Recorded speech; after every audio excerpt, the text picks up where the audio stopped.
Hola, bienvenidas al canal nuevamente, soy Edja Ramos y el día de hoy vamos a estar hablando sobre Primera y Segunda de Samuel. Ok, originalmente esto era un libro, después se separó y se hizo Primera y Segunda de Samuel, entonces mucho va a ser todo junto, algunos detallitos se los voy a hablar separado porque pues tú y yo lo tenemos separado, pero realmente este es un libro que era uno solo. Este es un libro histórico y el autor es desconocido. Yo sé, a mí no me gusta no saber quién los escribió, pero el autor es desconocido. La fecha se dice que es alrededor de 950 antes de Cristo, durante el reinado de Salomón, de quien no aprendemos su reinado aún. Entonces vamos a aprender de Salomón después un poquito, pero esto fue escrito durante el reinado de Salomón. La audiencia siguen siendo los benditos israelitas. El término clave aquí es monarquía. Recordemos que antes de llegar a los reyes no habían reyes en Israel, o sea,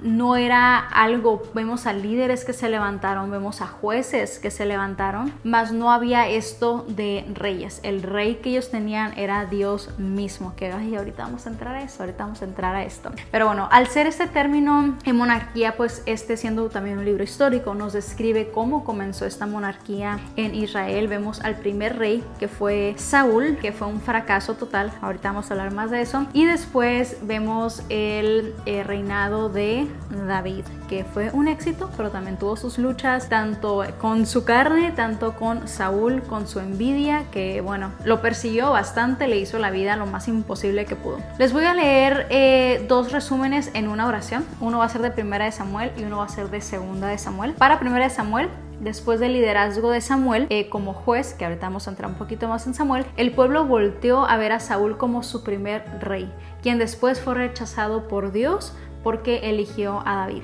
En 2 Samuel, el reinado de David sobre Israel incluyó tiempos de felicidad, tales como su conquista de Jerusalén y la promesa del Señor de una dinastía duradera, pero también tuvo tiempos de fracaso, tiempos difíciles, tristes, tales como su adulterio con Betsabé y la traición de su hijo Absalón. Algo que me encanta de la Biblia es que no la trata de hacer este cuento de hadas perfecto donde todo el mundo, no, nos muestra la realidad de la caída del hombre, del pecado, de la insuficiencia del hombre y de la suficiencia de Dios. Y podemos leer esas historias, ahorita vamos a entrar un poquito más en David, pero donde podemos identificarnos y también podemos encontrar esperanza al darnos cuenta de la gran misericordia y la gran fidelidad de Dios a pesar de nuestros fracasos, a pesar de cuántas veces fallamos y caemos y parece que estamos arruinando todo, pero Dios sigue teniendo el control por sobre todas las cosas. Viendo Primera y Segunda de Samuel como un libro completo, no tanto como dos partes, lo podemos dividir en tres partes. Primero vemos el juicio de Samuel, que esto es de los primeros capítulos del 1 al 7. Esta es una transición que podemos ver de los jueces a los reyes. Entonces, en esta primer parte podemos ver la historia de Samuel, quién es Samuel, siendo este hijo deseado, como que su trayectoria, que honestamente también es bastante interesante. Entonces él es el que empieza a hacer este parteaguas entre los jueces y los reyes. Después vemos el reinado de Saúl, que fue un tal desastre, la verdad, porque empezaron con una mala selección. Esta es la parte que el pueblo de Israel dice: queremos un rey como las otras naciones. No estaban buscando el criterio de Dios, no estaban viendo a Dios como su rey, querían imitar y vivir de la misma manera que las otras naciones lo estaban haciendo, y bajo este criterio escogieron a Saúl. Se dejaron llevar por su apariencia, se dejaron llevar por cosas superficiales, y Saúl, leyendo la historia, vemos que era alguien vanidoso, egocéntrico, y fue totalmente un desastre. Después podemos ver dentro de su reinado que hubo este rechazo de parte de Dios debido a la desobediencia de Saúl, porque a pesar de ser tal vez a los ojos de los hombres esta persona capaz de ser este líder y este rey, lo veían como alguien admirable, su carácter no se alineaba a un carácter de un hombre de Dios, y por lo tanto llevó esto a Dios rechazar a Saúl, porque su manera de vivir no era una manera en obediencia. Después también vamos a irnos ahora al reinado de David, que es el sucesor de Saúl, que fue anunciado empezando por Samuel, vemos esta historia cuando pasa todo lo de David y Goliat, donde es la previa historia de David antes de ser un rey. Vemos toda la transición de lo que sucedió de él siendo ungido como rey antes de llegar a ser rey, antes de realmente pisar el trono. O sea, primero fue rey Saúl, pero fue anunciado mucho antes de ese tiempo.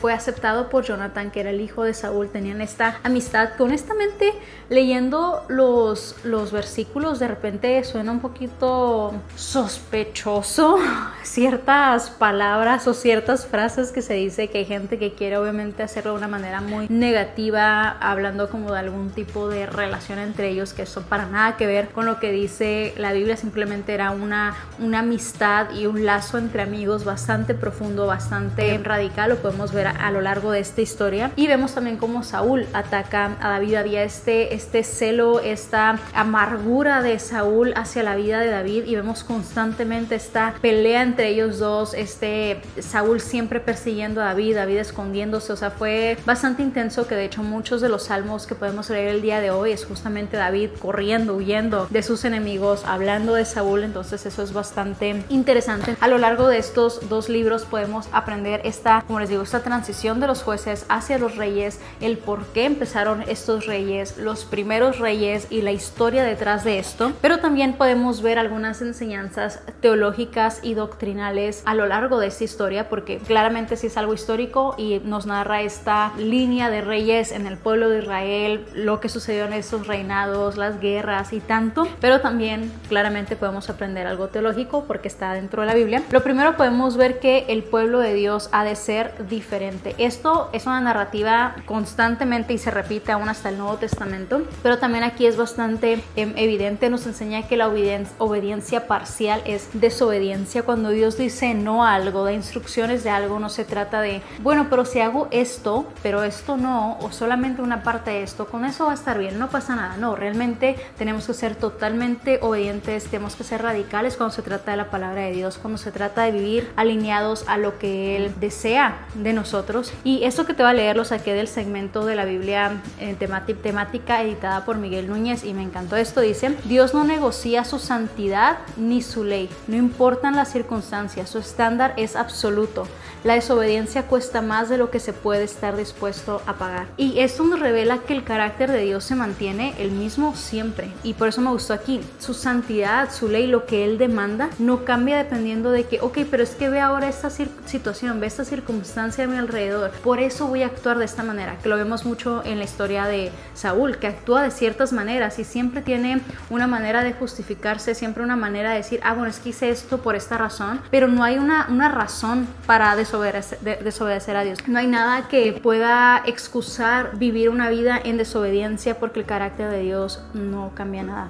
Otra enseñanza también que podemos tener en estos libros es con respecto al carácter, que el carácter es más importante que el talento. Creo que eso es algo bastante importante entender, y lo vemos de una manera evidente en la vida de Saúl y de David, donde Saúl físicamente podía cumplir en talentos, en cierto que podía causar esta admiración por las personas, este respeto por las personas, pero su carácter no estaba ahí. Y luego encontramos a un David que era alguien bastante joven, un pastor de ovejas, el menor de su familia, alguien que jamás hubieras pensado que pudiera ser un rey, pero su carácter estaba ahí. Esto no lo hizo exento de cometer errores, que ahorita vamos a hablar un poquito más de eso. Sin embargo, tenía un carácter que buscaba agradar a Dios, un carácter a la luz de lo que era un hombre de Dios. Y eso es crucial que entendamos, porque a veces podemos ser personas que somos muy movidas por las apariencias, y tristemente aún dentro de la iglesia hay ciertos pastores que llaman mucho la atención o que tienen muchos seguidores porque tal vez son excelentes comunicadores y se visten de una manera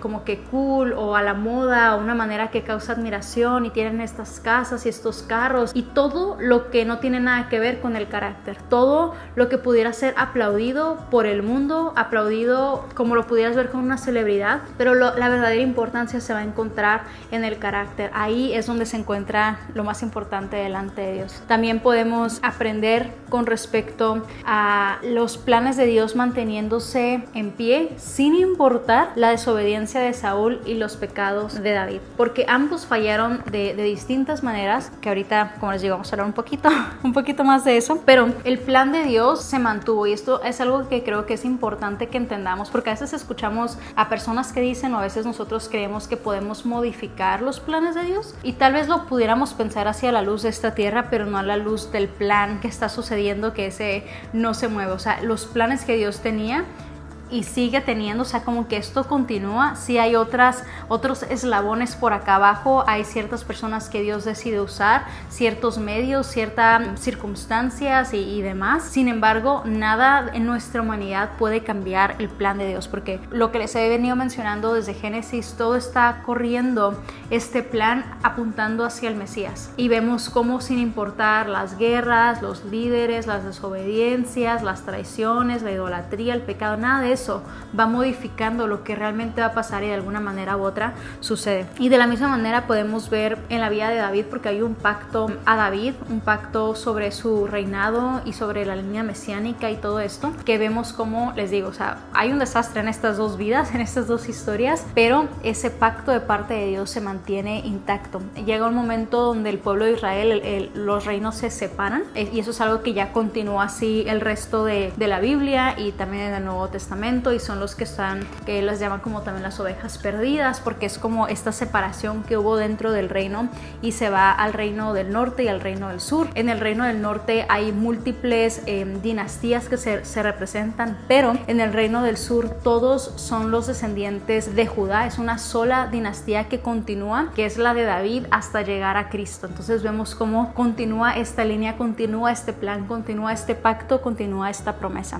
Ahora, los atributos que podemos aprender de Dios en esta historia, en esta narrativa, es su fidelidad, su soberanía, su justicia y su misericordia. Algo importante es que a veces cuando leemos la Biblia o leemos estas historias, nos buscamos mucho, como les digo, a nosotros, ¿no? Como si eres como David, o si eres como Saúl, y que tu Goliat, y sacamos todas estas historias. Pero también dentro de todo esto aprendemos del carácter de Dios, aprendemos un poquito más de quién es Él, y me encantan específicamente, digo, obviamente la fidelidad, la soberanía, ¿qué haríamos sin esas dos? Pero su justicia y su misericordia, porque vemos dos ejemplos claros. Vemos una justicia de parte de Dios, de parte de su santidad, al rechazar a Saúl, la muerte de Saúl. Vemos a un hombre que no era temeroso de Dios, un hombre que desobedecía a Dios, un hombre que pues sí, simplemente no temía a Dios, y vemos cómo la justicia de Dios se refleja hacia ese pecado, hacia esa manera de vivir de Saúl. Pero vemos la misericordia de Dios hacia un David, que David, muchas cosas buenas podemos aprender de él, pero también fue alguien que falló, que pecó delante de Dios,